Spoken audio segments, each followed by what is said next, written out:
This is gonna be the most vulnerable and personal video I have ever put out there. I started this channel and I started posting on social media to help people get healthy and feel their best self.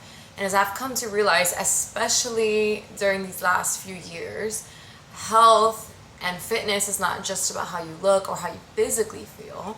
It's also about what's up here and how you treat yourself physically and mentally.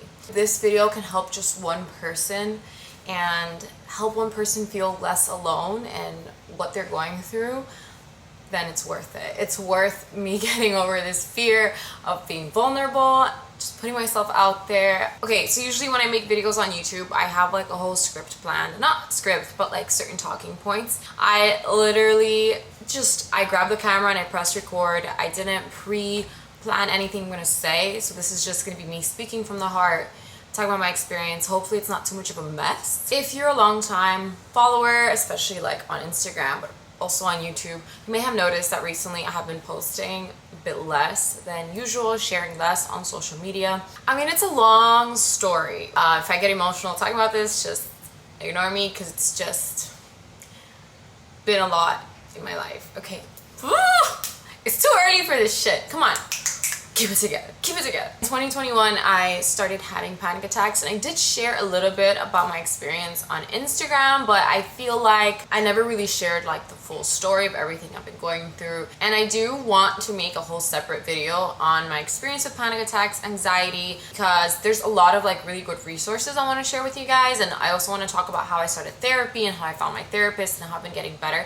But I feel like that needs to be a separate video. This is just more of like a little life update of everything I've been going through. I remember my first panic attack was so terrifying. I ended up in the emergency room because I thought I was dying. Panic attacks feel like heart attacks. I started getting these long periods of anxiety that would last for weeks. I didn't feel like myself. It's almost like you're having an out-of-body experience. Like there's someone else controlling and driving your body and you're just like a bystander. So this would last for a few weeks at a time.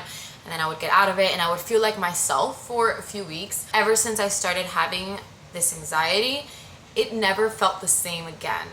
In the sense of like every time I started feeling good, a little voice in the back of my head was kind of saying, it's coming again. I started having anxiety about my anxiety. So I started living in fear of when the next panic attack would happen or when the next anxiety attack would happen, because it was so unpredictable and it comes with the randomest moments where you're just like having a great time.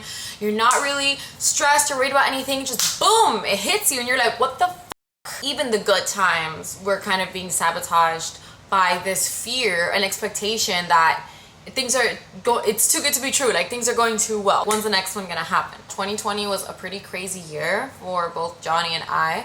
So me and my therapist think that these panic attacks and anxiety attacks are kind of like a delayed response to like the trauma that Johnny and I experienced in 2020.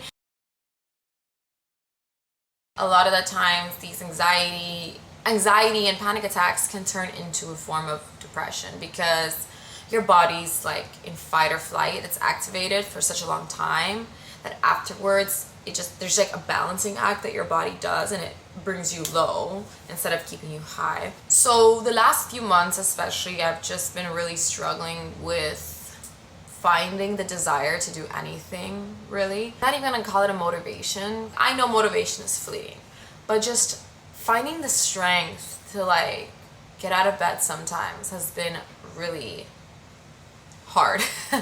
Really hard. I'll just be sitting there and I just get this overwhelming urge to just cry.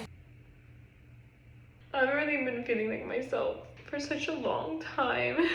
Everything just feels like I have to put so much effort to get little things done. Like to get myself out of bed,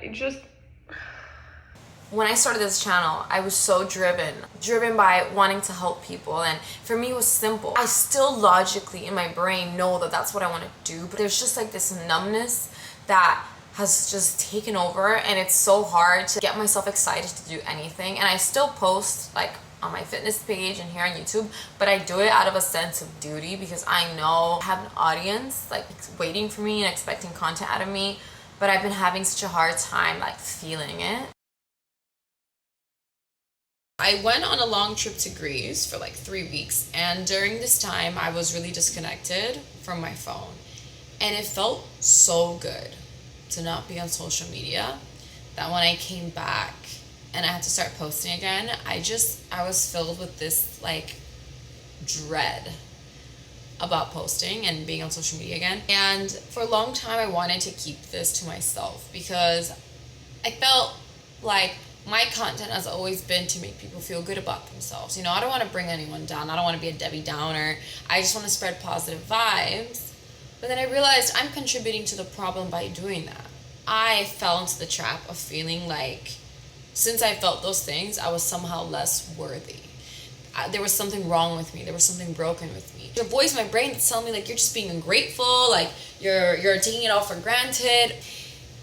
This is just part of being human, and you are not less worthy just because you feel these things. It's been hard for me to be on social media also because over the years of being a content creator, I have basically learned to tie my self-worth to numbers, to engagement levels and how many likes and how many comments. And it's so silly because I started this channel and I started posting to just help people, and it's hard. I still am passionate about helping people, but I can't help but get obsessed with the numbers of like making sure that every post is doing good, and it's just so silly. It feels silly. You scroll through social media and you see all these girls living this beautiful aesthetic life, and you can't help but feel like, oh my god, like why can't I be that girl? Why can't I feel that way? Why can't I just be happy? Why can't I live that life? But the truth is that none of us know what that person's really going through. Social media is so curated. Like 90% of those TikToks you see that those girls are just effortlessly filming their day. So much goes into that. So much planning, so much filming, putting it together. Like, so much of it is just made to look a certain way, and it's great that it inspires people, but it also gives us the wrong idea about what being happy and being successful and having a good life means, because we're looking at this curated image of that. Let me tell you, being vulnerable on social media is not easy. It is hard, and we've been duped into thinking that showing vulnerability or showing our struggles makes us weak. But really, that's what makes you strong, because it is not easy. It is so much easier to just shove all those feelings down and put on a happy face and like pretend everything's okay. I know I'm gonna get through this, but I also know it won't be easy. And instead of trying to hide it, I want to share that journey with you guys. And I just keep telling myself that everything I'm going through, everything I'm feeling, it's here for a reason. It's here to teach me something. And perhaps me going through this will help someone else get through it as well. So that's also what's kind of keeping me going and has allowed me to not just throw up my hands and give up on like life completely. I feel like I still do have a purpose, even though I don't feel it, at least not yet. I know it in here. Just hope you understand that you're not alone. No matter what you're feeling, no matter how social media makes it seem that everyone else is having this amazing life, just because some people hide it better than others doesn't mean they're not going through it. And I'm going through it, and I have everything one person could ever want, and I still struggle.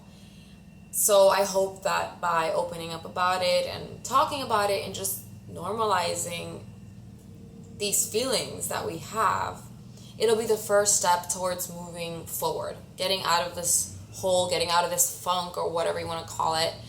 And it's not even about finding happiness for me, it's about finding inner peace. That is the thing that I think I'm lacking the most, because I definitely have moments of happiness, but it's always turbulent inside. It's like a little roller coaster.